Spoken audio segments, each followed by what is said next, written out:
Introduce you. Okay, cool.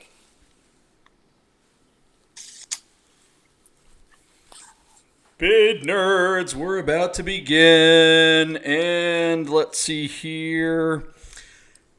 Hello, I'm not Michael Deeb. I'm John Polnick, and I'm a bid nerd, and I'm about to bring my buddy in, and we're gonna do the bid nerds thing this morning. Good morning, Michael Deeb. How are you?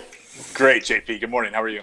Yeah, I'm trying to push buttons. It's definitely a Monday. We've got technical stuff going on. If you've been waiting for us to come on live and it's 45 minutes later and we're still not live, then, well, life goes on. You could just watch this an hour later when we put it up. Later, this is Bid Nerds. My name is John Polnick. Next to me is Michael Deeb, and we are the Bid Nerds. We come on every day around 9 o'clock to give you our top 5 picks of the day on cars and bids and bring a trailer. We are wannabe experts, but as it turns out, we don't know a dang thing. We just like talking about cars and watching auctions. Michael Deeb, we have some cool cars today? We do, actually. Yeah. Let's jump right in. If you go to Bring a Trailer, there's a car from when you and I were in high school. This is a no-reserve 1989 Honda Prelude SI 5-speed. The cool thing about this car is it seems to be all original with just 65,000 miles. It looks to be in impeccable shape. They call this color Barbados Yellow, and it has very cool black cloth, like a velour sports seat that I loved back in the day. But it's so funny, JP, as I looked over this listing and read about the tech that's on this car. It's amazing how far we've come, or even how far Honda went just like 10 years later when they brought out something like the Integra Type R. This 2-liter inline 4 with a 5-speed manual, just 135 horsepower. The car has 14-inch alloy wheels, pop-up headlights. I mean, this thing, it almost screams 70s. The tech is so old-fashioned. But anyways, it's really cool to see a car like this preserved. It's offered out of Murphy, North Carolina. Has been quite a bit of action on this car, if I recall. They've got 19 bids on this car, and it's sitting at $14,000. There's a photograph of the original window sticker, and this car once listed for $17,210. So there you go. Out of North Carolina, no reserve. This car is going to sell.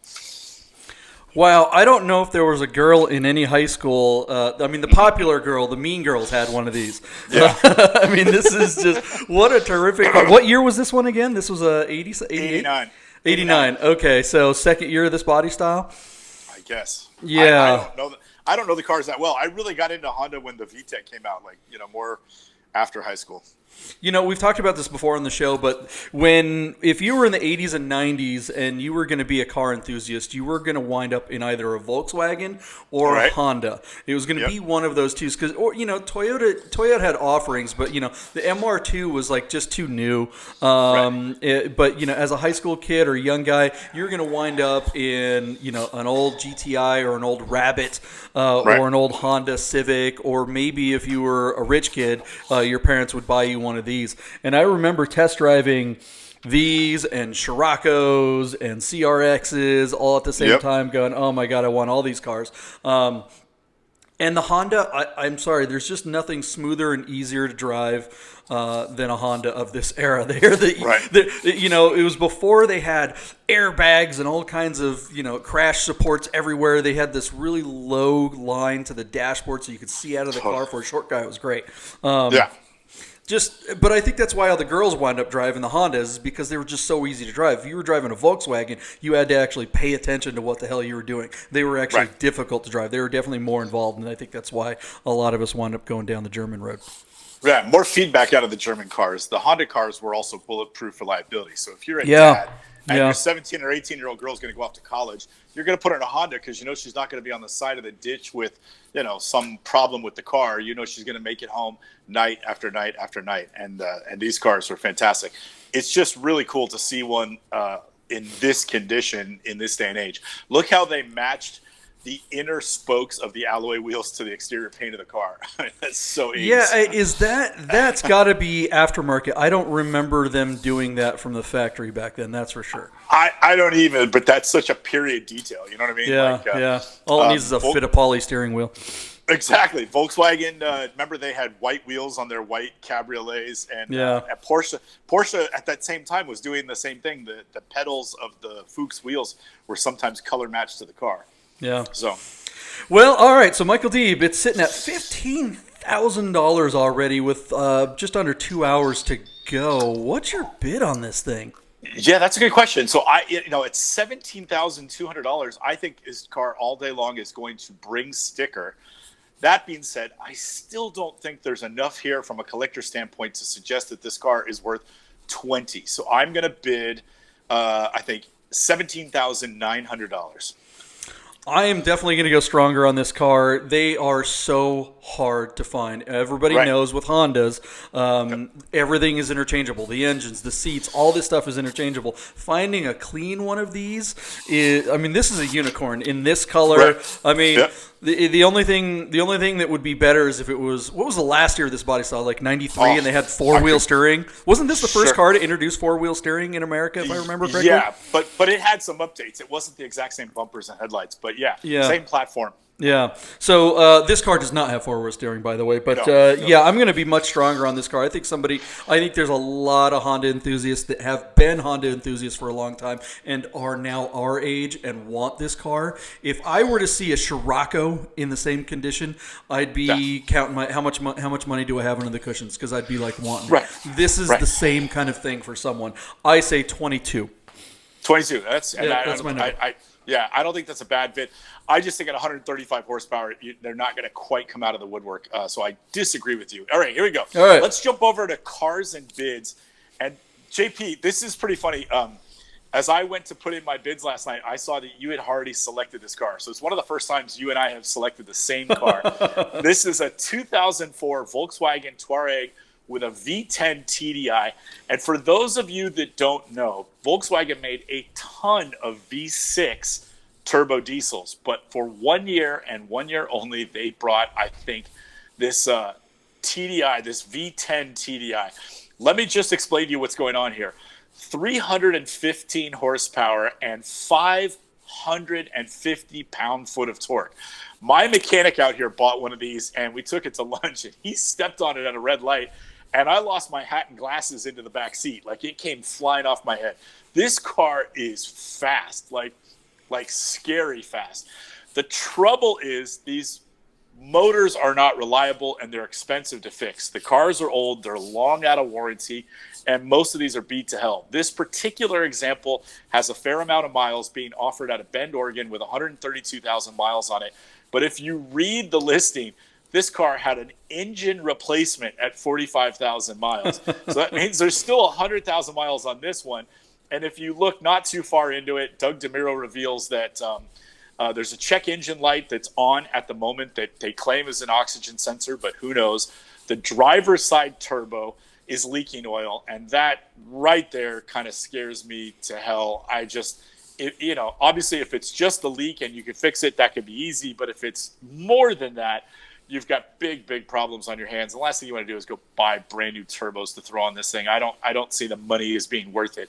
That being said, if you were to find a reliable one, these are amazing cars, but I don't know that any of them are reliable. That's the rub. So anyways, here you go. Cool, amazing, incredible car. I absolutely love these things. They can tow 8,000 pounds. They can climb a wall. These motors are unreal, but they're just not reliable, and everybody I've ever talked to said stay away. So this is a no reserve auction. That's got a lot of action, 24 bids. It's at $5,600 with an hour to go. What do you say, JP? Yeah, you're spot on, man. They're fantastic rigs with all the power for days. You can tow a motorhome. You could pull over a house. But, man, once those turbos start leaking, and they will, and that's probably what's going on with this one, you are not going to be able to service them without removing the engine. And that is not an easy thing to do. The whole darn powertrain has to come out of this darn thing. I remember when these were brand new, I was making commercials for them, for Volkswagen. I spent a lot of time in one of these, and I remember really wanting one back then. They were incredibly expensive. I don't remember what the actual MSRP was, but for a Volkswagen, it was more expensive than a Volkswagen had ever been. But boy, they were nice. Did these come out before did these come out before the D1 platform, the Phaeton and all that? No, the Phaeton came out. God, didn't the Phaeton come out in the late '90s? Because that was like maybe 2000. '88. Yeah. I thought the Phaeton came out in like 04, like maybe around the same time. And the Phaeton was an expensive Volkswagen, at like $85,000. Yeah. I think these were in a similar ballpark where they were that kind of expensive. But man, if you were a mechanic and you didn't worry about the repairs on something like this, oh my God, what a car! Yeah. Unbelievable. Well, so fast. I had a friend of mine who that's exactly, he was a mechanic. He was the guy that worked on all of my Porsches, and he absolutely loved it, but he was constantly messing with it. I mean, and you're right. You have to, and even he was like, man, this is just too, even as a mechanic, this is too much to get into. I don't know what ultimately happened to that thing, but unbelievable. At the time, too, 2004, the early mid-aughts, that's when the Cayenne came out and this came out, and I mean SUVs from Porsche and Volkswagen were like, what? And they became unbelievably successful. Porsche and Volkswagen were late to the SUV game. Yeah. And what they did is they collaborated on this platform that they shared, and then ultimately they shared it with Audi a few years later. They over-engineered the hell out of this. This is, believe it or not, this car is a couple of modifications away from doing the Paris-Dakar Rally or the Baja 1000. This is a real off-road vehicle, and don't let the luxury appointments fool you. This car can go anywhere. They're really amazing, really over-engineered. They're heavy. It can go anywhere when it's running. Yeah, yeah, exactly. But anyway, a fantastic platform, and I know you're partial. You've owned a handful of these things, and they're really, really cool. Well, actually, I've never owned a Touareg. I've owned multiple Cayennes, but not a Touareg. But E1 Cayennes are essentially this car, so that's what I meant by that. Yep. Yeah. All right, so I think this car's sitting at $5,600. I think there's another $1,000, $1,100 in it. I'm going to go $6,700, and it's no reserve. The car's going to sell. And where's this out of? Bend, Oregon? That's a great place for one of these. Yeah. You're at, what was it? What did you say you're going to be at? I'm going to go $6,700 for my bid. Okay, I'm going to go a little stronger than that. I'm going to say 75. Okay. I think, honestly, this thing could creep up to 10. I'm just going to go a little over you just to be, conservative. But people really do like the V10s. They are rare and they're pretty awesome. Right, but there are a few out there. If you go and you search, you'll find 5 or 6 of these things listed across the country. They might have a little more miles. They might be a little higher asking price, but those probably won't have a leaking turbo, and I think that's what's going to hold this car back. So there you go. Moving on. What's your next car, buddy? All right, let's jump back over to Bring a Trailer, and here's another cool car from that same period, a 21,000-mile 2006 Audi S4. This particular example is the anniversary, the 25-year anniversary of the Quattro. Was a special edition. Audi brought 250 of these cars into the USA market. They came with 6-speed manual transmissions and some really cool stuff. These came all the same way, Avis pearl silver paint. They had 15-spoke, 18-inch DTM-style wheels. That's the German touring class, like their NASCAR. And then the car had a special front apron with a carbon fiber lower lip. They had a two-tone black and gray interior with carbon fiber and stuff like that. And these cars were just really cool. It's basically an S4, so it's got 340 horsepower and 300 pound-foot of torque from a normally aspirated, pretty well revving 4.2-liter V8. These cars were fantastic, really good drivers. The problem here that I see is once you get into a certain price point with these cars, you start to get into RS4 money. So a car like this, I think, is probably worth $25,000, $26,000, and we'll get into my final bid. But once they start creeping up into $30,000, for that kind of money, you could buy a used RS4. And so I feel like S4s, even the nicest S4 like this one, is capped because of its older brother, its more powerful brother. And so that's the thing. This car is listed out of Greenwood Lake, New York, and the car has, let's see, they were $62,000 when they were brand new. That's another thing. So even at $20,000, they're a third of their original price. They're heavy as well, 3,800 pounds. Only 8 bids on this car. Not a lot of action. Yeah, I mean, as I scroll through the pictures of this thing, I'm reminded just how great the designers at Audi are when it comes to aesthetics. Their interiors are so cool looking. They really are great at those little touches, adding a logo here or a line there without going nuts with radiuses. Like, Japanese cars just go crazy with radiuses for radius sake. I just love the Audi designers when it comes to how they make things look. On the other hand, how they make things work, not so much. This car is, as far as I'm concerned, a boat anchor. It is worthless. I wouldn't bid $5 on this car because no matter what you bid on this thing, it's going to cost you twice whatever it's actually worth to own this thing for more than a couple of years. Audis out of warranty are a no. Big, hard, stay away, run away, get the hell, run as far as you can. And my partner, Michael Deeb, can attest to that. As much as he'd like to say otherwise. God. Yeah. I want to love this car. When I met my wife, she was living in Lake Tahoe and I was living in San Francisco. So I bought a used Audi S6 Avant, which was a really cool car. And oh my God, what a nightmare that car was. It had like 26,000 original miles. I paid like $25,000 on it. And I probably, in the 3 or 4 years I owned it, I probably sank over $40,000, including the price of the car, into it. I mean, it did not pencil at all. That car cost me probably $12,000 or $15,000 a year, including the price of the car over the 3 or 4 years that I owned it. It did not make sense at all. But anyway, if you're going to live with that kind of headache, you may as well get something exotic. Get a Range Rover. Get something really cool. Totally. 8 bids. This thing's coming out of New York too, so you got to watch out for road grime and all that kind of stuff. I mean, getting this car is going to be a problem. The country's in a weird place right now, so this car is just not special, So it's like, I mean, it's mildly special, right? But it's not oh man, there's no way I'm going to find one of these wherever I am. If you're in California or Texas or someplace or Seattle or someplace other than the Northeast, you can find one. You don't have to spend $2,000 to ship it from the East Coast. It's 8 bids. What's your bid? Yeah, so 8 bids, it's at $20,000. Yeah, so I don't think this car's going very far. I'm going to guess $26,000. Wow, you're going that high? Okay, I'm going under. Just because they only made 250 of them, and it's a lower mile example. It looks like it's a really clean example, but it's not a big collector car. Or the rest for it, not collector money, not like easy money. Is this a reserve car? Do we have a reserve on this thing? Sure, there's a reserve on this car. I don't know. I think it hits 24 and doesn't sell. Yeah. Okay. There you go. Yeah. I don't think this thing sells. I'm soft as hell on this thing. I don't know.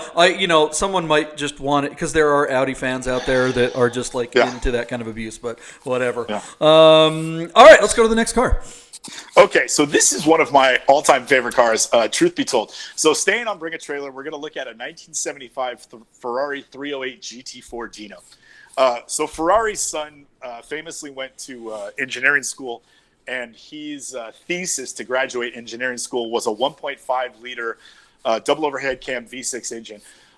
He contracted a disease, I can't think of it off the top of my head right now, and passed away at an early age. And they said the old man, Enzo, was never the same.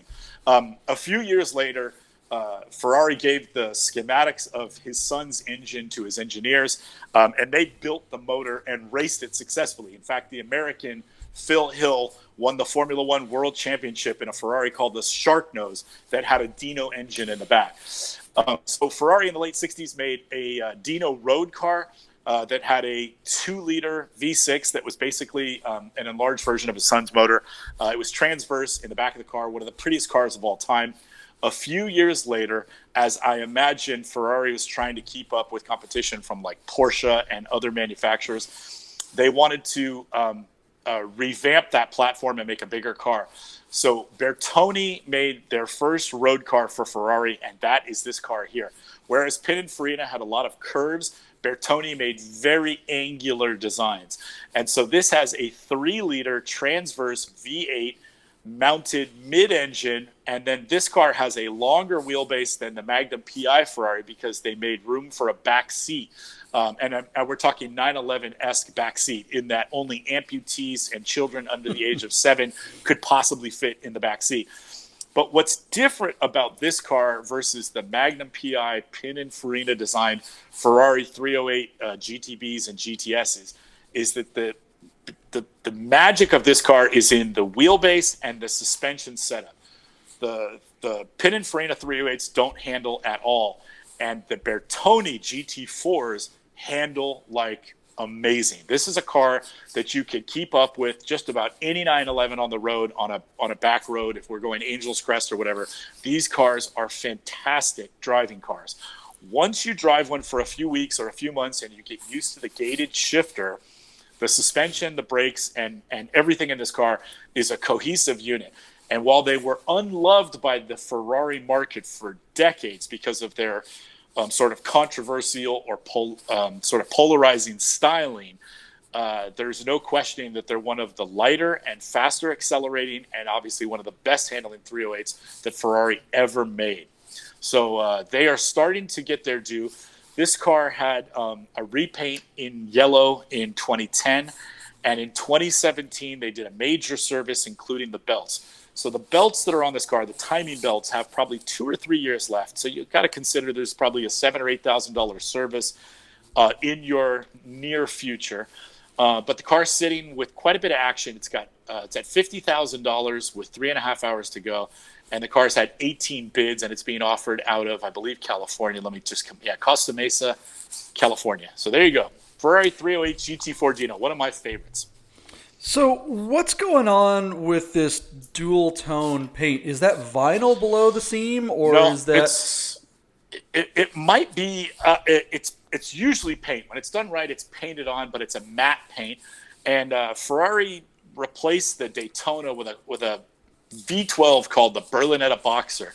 And the Boxers came with this optional two-tone paint where no matter what color the car was, there was a black lower trim. And the trim became known as Boxer trim. And that car came out, I think, before the GT4 Dino. So many GT4 Dinos that were being offered by the Ferrari dealers were available with the Boxer trim. So a lot of these cars had them, especially the early ones, 75, 76. By the time you get to 78, 79, I think they made this car into 1980. Very, very few of them came with the Boxer trim, but those early ones had it. And what I think is, it's the guy that was buying the $40,000 or $50,000 Ferrari was getting the trim to make it look like it was the $80,000 or $100,000 Ferrari, which was the V12 or the flat 12. So there was never a Dino that came out of the factory looking like this one, correct? No, that's a Dino, and that's how that. I mean, I don't know that this car was born in yellow, but it's entirely possible this car was born with Boxer trim.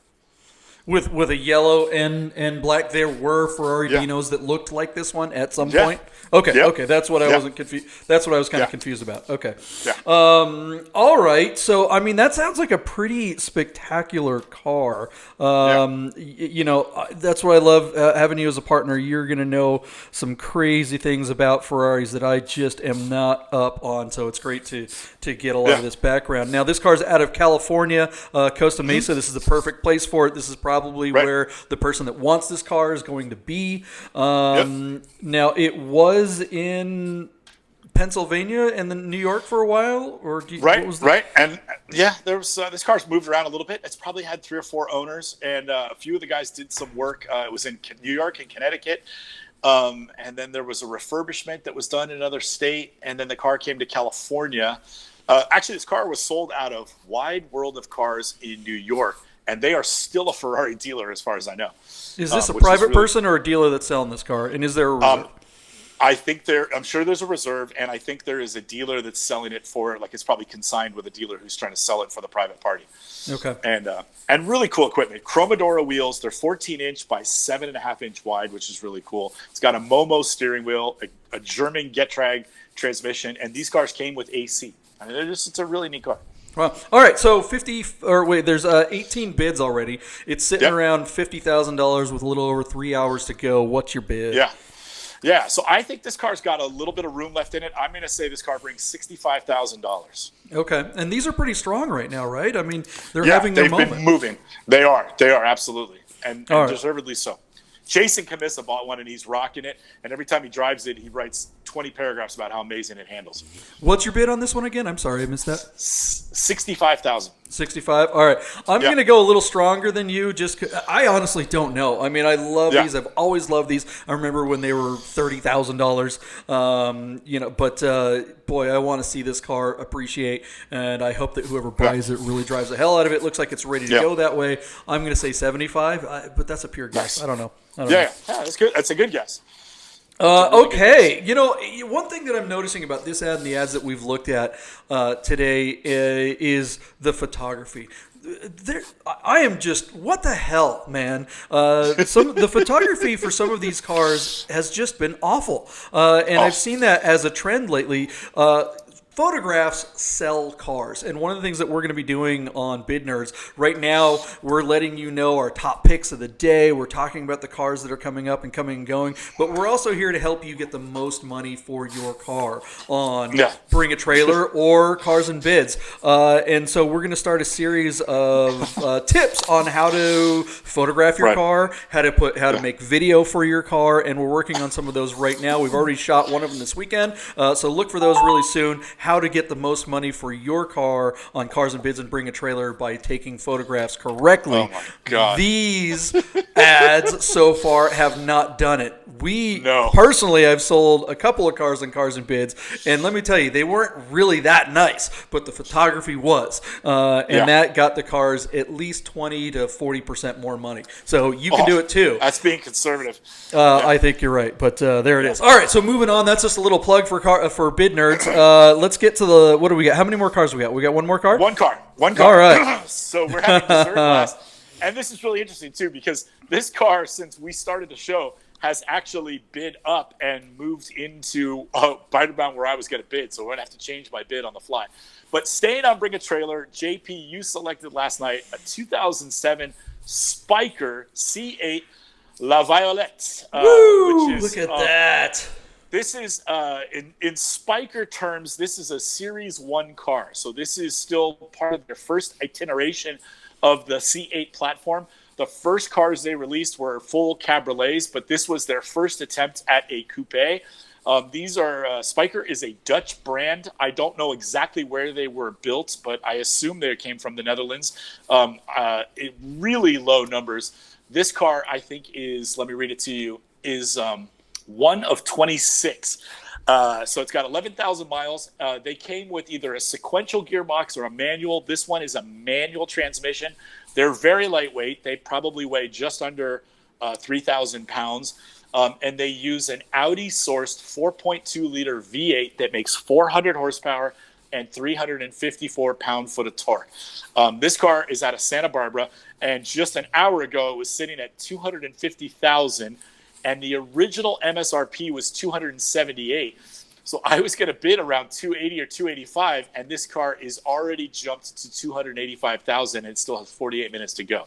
So there you go, JP. What do you think? This car on the inside looks like every single piece is a piece of jewelry. The gauges, the buttons, the shifter, the steering wheel, they all look like they belong in a museum. It's absolutely gorgeous. Man, I think when you say the word exotic, you either think of a Countach or you think of something like this. This is just... I remember sitting in one of these when it was new. I never got a chance to drive one. But, geez, look at that cockpit. I mean, look at that steering wheel. Look at the pleats and the gears and all the gear shift lever. Look at the linkage. Yeah, it's all exposed and chromed out and brushed aluminum and worked on. I mean, oh my God, that is just, it's just opulence. I mean, you have to have a Russian accent to drive this thing. This is just nuts. Forget Pagani, forget any of that kind of stuff. I think these are just so cool. I've never driven one. I have no idea what it drives like, but wow. I bet this with a manual transmission, 3,000 pounds, and that Audi 4.2-liter V8, I bet this is a really fun car to drive. The thing is, and I've seen these in person, that paint job is exquisite. I mean, especially in black, flat black. you could pop open the hood and shave in the reflection of the paint. I would be so scared to get a scratch on this car for some strange reason. This is a car that and I don't say that about a lot of cars. I would track my GT3, I would track my Ferrari, but this car, I'd be really nervous following somebody on a back road and getting a stone chip. That would, I think, kind of ruin my day. But I bet this is a hoot to drive down a back road. I bet it's really, really cool. Yeah. Now what happened to Spyker? Obviously they went out of business. I remember for a minute there they bought Saab. And I remember that was like the big, it was like, oh my gosh, they're going to save Saab. How cool is that? And that never really materialized because it was in the late aughts and everything just kind of went to hell with that. Well, they made cars for, let's see, this is 2007. They made like 4 different series of evolutions on this platform. So this is a Series 1. I think they got all the way up to like Series 5 that probably took them to around 2012, 2015, but I couldn't tell you how much longer. In 2010, they had enough money to field their own race team, and they took this car and raced it at Le Mans. Not very successfully, but certainly that was a big grip of cash to develop a racing version of the car and then campaign it at Le Mans. That's millions of dollars to do that. But I don't know what became of the company.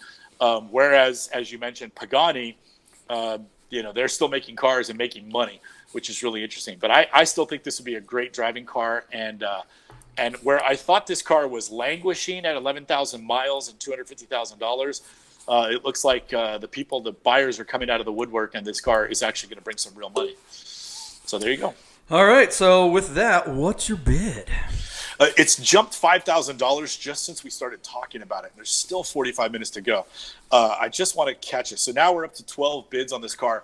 I'm going to change my bid and go $350,000 just because I don't know that at any given moment there is not necessarily another Spyker available for sale in the U.S. That's how rare and limited the cars are. So I'm just going to go, and I'm shooting in the dark, $350,000 for my bid. Did you see this? It looks like it comes with an extra steering wheel or something. No, so it looks like an actual driver steering wheel as opposed to that kind of metal thing. That's kind of cool. That's super cool. All right, so your bid is $350. That's you kind of stole my thunder. That's where I was going to go. So I'll go. Maybe it'll go a little higher and go $360. I'm going to bet the over on you on that one. No, yeah, that's it, and I think that's a great guess. There's just not that many of them. It's a really limited car, and it's amazing that Spyker went through the trouble of federalizing an example for the U.S. market. I commend a boutique artisan automaker for doing that. I wish more people would do it. This is a really cool car, and it's great that you can get one that'll pass smog in California. I would love to see one of these again in real life, maybe coming out to, maybe AutoFest next year, or hell, bring it to Carzoon Cafe. We give it a good spot. Let's talk Rami Mirza into buying one with his first bonus check.